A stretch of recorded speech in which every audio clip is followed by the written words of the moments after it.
Hi friend, আজকে আমাদের কাছে আছে একটা টরেটিএল চার্জার। তো এই চার্জারটা যে আছে, তো এর দেখো একটা দুইটাই নতুন কাটা লাগাইছি। এর একটা কাটা উঠতেছে আর একটা কাটা উঠতেছে না, শুধু 1 এমপিয়ার উঠতেছে, আর একটা কাটায় 15 এমপিয়ার উঠতেছে। তো এর সমস্যা যেটা হলো, দুইটাই কিন্তু নতুন কাটা।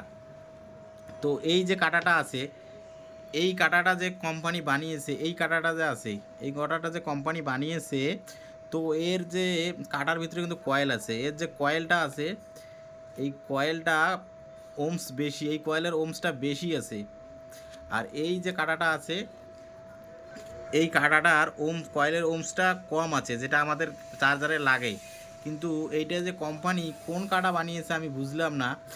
এইটা নতুন কাটা নিয়ে আসছি, নতুন কাটা নিয়ে এসে লাগানোর পর আমার কাটা ওঠে না, এইটুকুই ওঠে শুধু।